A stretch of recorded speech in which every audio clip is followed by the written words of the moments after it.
Pastor Roy Gerhardt from Galloway United Methodist Church in Franklin, Pennsylvania, sharing a few words of encouragement to help us follow after Jesus.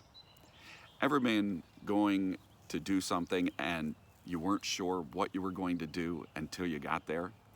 It may be one of those situations where you have a conviction in your soul about what you should or shouldn't do, but boy, there are some pressures there.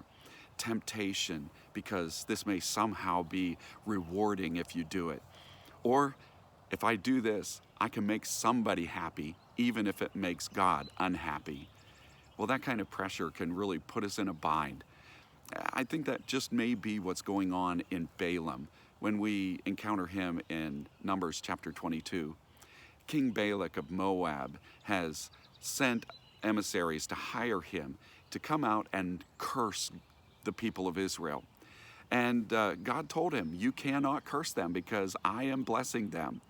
But he told Balaam, you can go with these men over to King Balak, but don't do anything I don't tell you to do. Don't say anything that I don't tell you to say. Funny thing is that as Balaam sets out riding his donkey, almost immediately, it seems, God sent an angel to stand in his path with a sword ready to kill him. Now, Balaam is not able to see this angel, but God gives his donkey the ability to see the angel. And the donkey did what any donkey would do when it sees something frightening in its path. It turns away. And Balaam beat on his donkey for doing it. Well, then the angel moved ahead to a gap in a wall, and when the donkey saw the angel there, he crowded away in fear up against the wall and smashed Balaam's foot against the wall, and so he again beat his donkey. Well, the angel moved ahead into a narrow space in the path where there was no room to turn.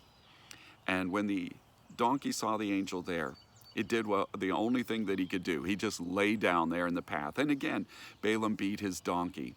Well, then God did this amazing thing, gave his donkey the ability to talk to him. And so the donkey said, Balaam, haven't I been your donkey for all these years?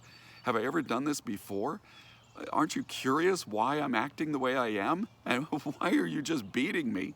Well, Balaam just got more angry and begins threatening his donkey that he said, if I had a sword, I would kill you now.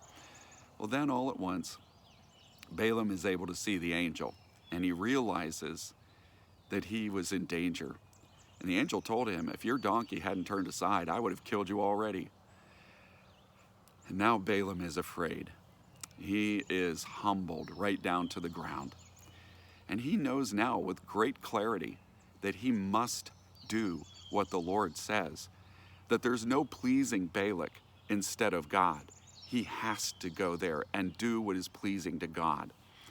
We all need moments of clarity in our life where we know what we need to do and are willing to do it. And in fact, have a conviction that we will do nothing else but what the Lord is calling us to do because it's right. And the Lord could have just let Balaam go forward and get to that place, and maybe he would have done the wrong thing. Maybe he would have caved into pressure and given way to temptation. And then God would have been left with nothing but to respond in punishing Balaam. Instead, God gave Balaam a very clear message and gave him a very clear direction for him to follow. The wonderful thing is that instead of Balaam going off to curse the people of Israel, he turns around and blesses them. You know, this is a great lesson for all of us, to recognize that sometimes the fear of the Lord is a good thing. In fact, Proverbs 1 tells us that the fear of the Lord is the beginning of wisdom. And sometimes a good, healthy dose of the fear of God will keep you and me on path and keep us from doing some of the stupid things that we're tempted to do. But not only that, as Balaam goes down the road, instead of cursing people around him, he is blessing the people of Israel. And there are many people in this world that are living their lives cursing the world, cursing their own lives, cursing everything that is going on around them, and cursing other people.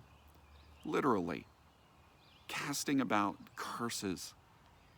Maybe it's time that we change that. If we are a people who are blessed by God, saved by His grace, then maybe we need to become part of His blessing in this world and voice God's blessing over people who need to know His grace and His mercy. Well, may God bless you today.